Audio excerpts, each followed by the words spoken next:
ಹೆಸರು ನಮ್ಮದು ಬಂದ್ಬಿಟ್ಟು ಹಾಸ್ಪಿಟಾಲಿಟಿ ಇಂಡಸ್ಟ್ರಿ. ಸ್ಯಾಮ್ ಅನ್ನೋದು ಒಂದು ಹಾಸ್ಪಿಟಾಲಿಟಿ ಇಂಡಸ್ಟ್ರಿ. ನಮ್ಮದು ಮೇನ್ ಬಿಸ್ನೆಸ್, ಕೋರ್ ಬಿಸ್ನೆಸ್ ಬಂದ್ಬಿಟ್ಟು ಟೂರ್ಸ್ ಆ್ಯಂಡ್ ಟ್ರಾವೆಲ್ಸು. ಅದು ನಮ್ಮ ಬ್ರೆಡ್ ಆ್ಯಂಡ್ ಬಟರು. ಅದ್ರ ಜೊತೆಗೆ ನಾವು ಅಲ್ಲಿ ಅಷ್ಟೊಂದು ಜನಕ್ಕೆ, ಸಾವಿರಾರು ಜನಕ್ಕೆ ನಾವು ಕೆಲಸ ಕೊಟ್ಟಿರೋದ್ರಿಂದ ಆ ಒಂದು ಊಟದ್ದು ಕಷ್ಟ ಅನ್ನೋದು ಏನು ಅನ್ನೋದು ಎಲ್ರಿಗೂ ಗೊತ್ತಿತ್ತು. ಯಾಕೆಂದರೆ ಎಲ್ಲರಿಗೂ ಬಾಂಡ್ ರಿಚ್ ಅಲ್ಲ, ಎಲ್ಲರಿಗೂ ಜೋಬಲ್ಲಿ ಹಣಕಾಸು ತುಂಬ. ಯಾಕೆಂದರೆ ನಾವು ಒಂದು ಸಣ್ಣ ಕಸ ಗುಡಿಸೋರಿಂದ ಹಿಡಿದು MD ತನಕ ನೋಡಿರ್ತೀವಿ. ಡ್ರೈವರ್ಸ್ ಆಗಿರ್ಬೋದು, ಆಯಾಗಳಾಗಿರ್ಬೋದು, ಸೂಪರ್ವೈಸರ್ಸ್ ಆಗಿರ್ಬೋದು, ಅವ್ರಿಗೆಲ್ಲ ಇಟ್ಕೊಂತ ಊಟಗಳು ಬೇಕು. ಪ್ರತಿ ಸತಿ ನಾವು ಹೋದಾಗ ನಾವು ಒಂದು ದೋಸೆಗೆ ಎಷ್ಟೋ ಸತಿ ನಾವು ನೋಡ್ತಾ ಇರ್ತೀವಿ, ಎಷ್ಟೋ ನೂರಾರು ರೂಪಾಯಿಗಳು ಇರ್ತವೆ. ಸೊ ಈಗ ನಾವು ಏನು ಮಾಡಬೇಕು ಅಂತ ಇದ್ದಾಗ ನಾನು ಒಂದು 2-3 ಔಟ್ಲೆಟ್ಗಳನ್ನ ಸ್ಟಾರ್ಟ್ ಮಾಡಿದೆ. ಒಂದು ಪ್ಯೂರ್ ವೆಜ್ ಮಾಡಬೇಕು ಅನ್ನೋದು ಒಂದು ಆಸೆ ತುಂಬ ಇತ್ತು. ಅದಕ್ಕೆ ಏನು ಹೆಸರಿಡೋಣ ಅಂದ್ಬಿಟ್ಟು 4-5 ಹೆಸರು ನಾನು ಶಾರ್ಟ್ ಲಿಸ್ಟ್ ಮಾಡ್ದೋ. ಕೊನೆಗೆ ನನ್ನ ಮಕ್ಕಳು ಇಬ್ಬರು ಅಮೇರಿಕಾದಲ್ಲಿದ್ದಾರೆ, ನನ್ನ ವೈಫು ಜೊತೆಲಿದ್ದಾರೆ.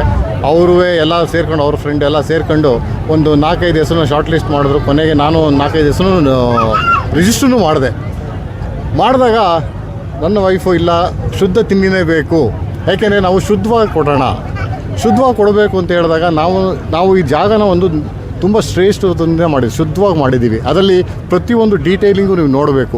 ಒಂದು ಬಸ್ಸು, ಆ ಬಸ್ ಕೊಟ್ಟಿರೋದು ನನಗೆ BGS ದೊಡ್ಡ ಸ್ವಾಮೀಜಿಗಳು, ಅದು 2006ನೇ ಇಸ್ವಿಲಿ ಕೊಟ್ಟಿದ್ದಾರೆ ನೋಡಿ. 22 ವರ್ಷ ಆಗಿದೆ ಬಸ್, ನೋಡಿ ಹೆಂಗಿದೆ ಅಂತ. ಅದು 15 ವರ್ಷ ಆದಮೇಲೆ ನಾವು ಗಾಡಿ ಓಡಿಸೋಕ್ಕಾಗಲ್ಲ, ಅದನ್ನು ಮಾರೋಕ್ಕೂ ಆಗದೆ ಅದನ್ನೇ ಇಟ್ಕೊಂಡು ಅದರಿಂದನೇ ನಾವು ಊಟ ಮಾಡ್ತಾಯಿದ್ವಿ, ದೋಸೆ ಮಾಡ್ತಾಯಿದ್ವಿ. ರುಚಿ ಅಲ್ಲಿಂದನೂ ಬರೋ ಚಾನ್ಸಸ್ ಜಾಸ್ತಿ ಇದೆ. ಯಾಕೆಂದರೆ ಅವ್ರು ಮಾಡಿರೋಂಥ ತ್ಯಾಗ ಇರ್ಬೋದು, ಅವ್ರು ಮಾಡಿರೋಂಥ ಪೂಜೆ ಇರ್ಬೋದು, ಅವ್ರು ಮಾಡಿರೋಂಥ ಬ್ಲೆಸ್ಸಿಂಗ್ಸ್ ಇರ್ಬೋದು. ಹಂಗಾಗಿ ಅಲ್ಲಿಂದ ಊಟ ಬರಬೇಕು ಅನ್ನೋ ಒಂದು ಆಸೆಯಿಂದ ನಾನು ಅದು ಮಾಡಿದ್ದೆ.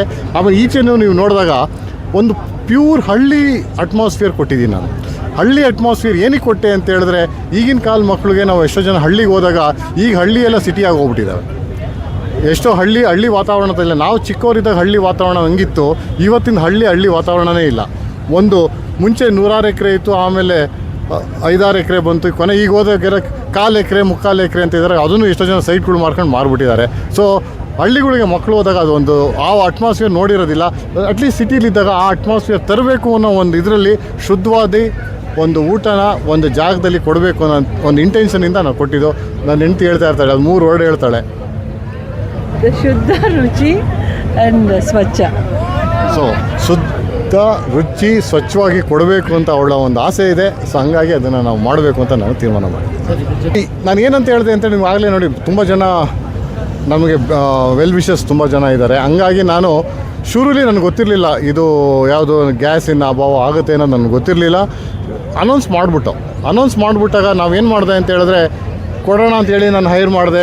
ಟೀಮ್ ಎಲ್ಲ ಟ್ರಯಲ್ ರನ್ ಸ್ಟಾರ್ಟ್ ಆಯಿತು, ಟೇಸ್ಟಿಂಗ್ ಎಲ್ಲ ಸ್ಟಾರ್ಟ್ ಆಗೋಯ್ತು, ಅಲ್ಲಿ ವಾರ್ ಸ್ಟಾರ್ಟ್ ಆಗೋಯ್ತು. ಹಂಗೂ ನಮ್ಮ ಹುಡುಗರೆಲ್ಲ ಇಲ್ಲ ಸರ್ ಓಲಿ ನಿಲ್ಲಿಸ್ಬೋಣ, ಒಂದು ಅಂದರೆ ವಾರ್ ಮುಗಿದ ಮೇಲೆ ನಮ್ಮ ಗ್ಯಾಸ್ ಎಲ್ಲ ಮುಗಿದ ಮೇಲೆ ಸ್ಟಾರ್ಟ್ ಮಾಡೋಣ ಅಂತ ಹೇಳಿದ್ರು. ನನಗೆ ಮನಸ್ಸು ಒಪ್ಪಲಿಲ್ಲ. ಯಾಕೆಂದರೆ ನಾನು ಅನೌನ್ಸ್ ಮಾಡಿದ್ದೀನಿ, ಮಾರ್ಕೆಟಿಂಗ್ ಸ್ಟಾರ್ಟ್ ಮಾಡಿದ್ದೀನಿ, ಪಾಂಪ್ಲೆಟ್ಸ್ಗಳು ಹೋಗ್ಬಿಟ್ಟಿದ್ದಾವೆ, ಎಲ್ಲ ಕಡೆ ಹೊರಟೋಗಿದೆ. ನನ್ನ ಮರ್ಯಾದೆ ಪ್ರಶ್ನೆ ಅಂತೇಳಿ, ಇಲ್ಲ ದೇವರಿದ್ದಾನೆ, ಏನೋ ಒಂದು ಮಾಡೋಣ, ಹಾಗೆ ಆಗುತ್ತೆ ಅನ್ನೋ ಒಂದು ನಂಬಿಕೆ ಮೇಲೆ ನಾನೇನು ಮಾಡಿದೆ, ನಿಲ್ಸೋದು ಬೇಡ ಅಂತೇಳಿ ಅದನ್ನು ಮುಂದೆ ಕಾಲಿಟ್ಟೆ. ನಾನು ಅಂದ್ಕೊಂಡಾಗ ನನ್ನ ಹತ್ರ ಒಂದು ಗ್ಯಾಸ್ ಸಿಲಿಂಡರ್ ಇರಲಿಲ್ಲ ಅವತ್ತು. ಶುರು ಮಾಡಿದಾಗ ನಮಗೆ ಹೆಂಗೆ ಅಡ್ಜಸ್ಟ್ ಆಯಿತು ಗೊತ್ತಿಲ್ಲ. ದಿನಕ್ಕೆ ನಮಗೆ ಬೇಕಾಗಿತ್ತು. ಯಾಕೆಂದರೆ ನಾವು ಅಂದ್ಕೊಂಡಿದ್ದು ಒಂದು 500 ಜನ, 600 ಜನ, 700 ಜನ ಬರ್ಬೋದು ಅಂದ್ಕೊಂಡು. ಮೊದಲನೇ ದಿವಸನೇ ನಮಗೊಂದು 850-900 ಜನ ಬಂದರು. ಆಮೇಲೆ ದಿನ ಕಡೆ ದಿವಸ ನಮಗೆ 3200 ಜನ ತನಕ ಬಂದರು. ಸೊ 7 ದಿವಸನೂ ನಮ್ಗೆ ಹೆಚ್ಚು ಕಮ್ಮಿ 17-18 ಸಾವಿರ ಜನಕ್ಕೆ ನಾವು ಅದನ್ನು ಊಟ ಕೊಟ್ಟು. ಗ್ಯಾಸ್ ಎಲ್ಲಿಂದ ಬಂತು ನೀವು ಕೇಳಿದಾಗ, ಹಿಂದಿನ ದಿವಸ ಅಡ್ಜಸ್ಟ್ ಆಗಿದೆ ಗ್ಯಾಸ್, ನಾಳೆ ಗೊತ್ತಿಲ್ಲ, ಆ ಥರ ನಾವು ಗ್ಯಾಸ್ ಅಡ್ಜಸ್ಟ್ ಮಾಡಿದ್ದೀವಿ. ನೆಕ್ಸ್ಟ್ ಡೇ ದೇವ್ರ ದಯದಿಂದ ಹಂಗೆ ಬರ್ತಾಯಿತ್ತು ಗ್ಯಾಸ್ಗಳು. ದಿನಕ್ಕೆ ಒಂದು 7, 8, 10 ಗೊತ್ತಿಲ್ಲ, ಜನದ ಮೇಲೆ ಎಷ್ಟು ಬೇಕೋ ಅಷ್ಟು ಸಿಲಿಂಡರ್ಗಳು ಅಡ್ಜಸ್ಟ್ ಆಗ್ತಾ ಬಂತು. ಅದೇ ದೇವರು ನಮಗೆ ಶಕ್ತಿ ಕೊಟ್ಟ, ಮಾಡ್ಕೊಂಡು ಹೋದೋ. ನೋಡಿ ಇವತ್ತಿಗಾಗಿದೆ, ನಾಳೆಗೆ ಎಷ್ಟು ಬೇಕೋ ಅಷ್ಟು ಲಿಮಿಟೆಡ್ ಆಗಿ ನಾವು ಮಾಡ್ತಾಯಿದ್ದೀವಿ. ನೋಡೋಣ, ನಾಳೆಯಿಂದ ಶುರು ಮಾಡ್ತಾಯಿದ್ದೀವಿ. ನಾವು ಬೆಳಗ್ಗೆ 6 ಗಂಟೆಯಿಂದ ಮಧ್ಯರಾತ್ರಿ 1 ಗಂಟೆವರೆಗೂ ಕೊಡೋಣ ಅಂತ ಅಂದ್ಕೊಂಡಿದ್ದೀವಿ. ಮುಂಚೆ ಏನಾಗ್ತಿತ್ತು ಅಂತ ಹೇಳಿದ್ರೆ, ನಾವೆಲ್ಲ ಸಣ್ಣವರಿದ್ದಾಗ ಕಾರಲ್ಲಿ ಹೋಗಿ ಊಟಗಳು ಮಾಡ್ತಾಯಿದ್ದೋ. ಎಲ್ಲಿ ಏರ್ಲೈನ್ಸ್ ಅಂತ ಇರ್ಬೋದು, ಚಾಲುಕ್ಯ ಅಂತ ಇರ್ಬೋದು, ಕಾರಲ್ಲಿ ಕೂತ್ಕೊಂಡು ಆ ಒಂದು ಈ ಅಟ್ಮಾಸ್ಫಿಯರ್ ಎಲ್ಲೂ ಇಲ್ಲ ಈಗ. ಇವತ್ತು ನಾವು ಏರ್ಲೈನ್ಸ್ಗೆ ಹೋದಾಗ ಆ ಕಾರ್ ಒಳಗಡೆ ಹಾಕ್ಬಿಟ್ರೆ ಈಚೆ ತೆಗಿಯೋಕ್ಕೆ ನಿಮ್ಗೆ 1 ಅವರ್ ಬೇಕು, ಅಷ್ಟು ಚೆನ್ನಾಗಿ. ಆಮೇಲೆ ಪ್ಲಸ್ ಆ ವಾತಾವರಣ, ಆ ಒಂದು ನಿಮಗೆ ಪರಿಸರದ ನಿಮ್ಗೆ ಇದು ಸಿಗೋದಿಲ್ಲ. ಇಲ್ಲಿ ನಾನು ನೋಡಿದಾಗ ನಿಮ್ಮ ನೈಸ್ ರೋಡು ನಿಮಗೆ ವಿಜಯನಗರಕ್ಕೂ ಓಪನ್ ಆಗಿದೆ, ಈ ಕಡೆ RR ನಗರನೂ ಇದೆ, ಈ ಕಡೆ ನಿಮಗೆ ಬನ್ನರ್ಘಟ್ಟ ರೋಡೂ ಬರ್ಬೋದು. ಪ್ರತಿಯೊಂದಿಗೂ ಎಲ್ಲ ಕನಕಪುರ ರೋಡ್ ಎಲ್ಲದೂ ಕನೆಕ್ಟಿವಿಟಿ ಇದೆ. ಅವ್ರಿಗೆಲ್ಲ ಇಲ್ಲಿ ಒಂದು 20 ನಿಮಿಷ ಡ್ರೈವ್ ಮಾಡಿದ್ರೆ ಈ ಜಾಗಕ್ಕೆ ಬರ್ಬೋದು, ಬಂದು ಎಂಜಾಯ್ ಮಾಡ್ಬೋದು. ಕಾರ್ ಸರ್ವಿಸು ಕೊಡೋಣ, ರಾತ್ರಿ ಒಂದು 1 ಗಂಟೆವರೆಗೂ ಕಾರ್ ಸರ್ವಿಸ್ ಕೊಡೋಣ, ಅದು ಒಂದು ಎಂಜಾಯ್ ಮಾಡಲಿ ಅಂತ ಹೇಳ್ತಾ ಆ ಸರ್ವಿಸು ಸ್ಟಾರ್ಟ್ ಮಾಡ್ತಾಯಿದ್ದೀವಿ. Thank you so much. Thank you.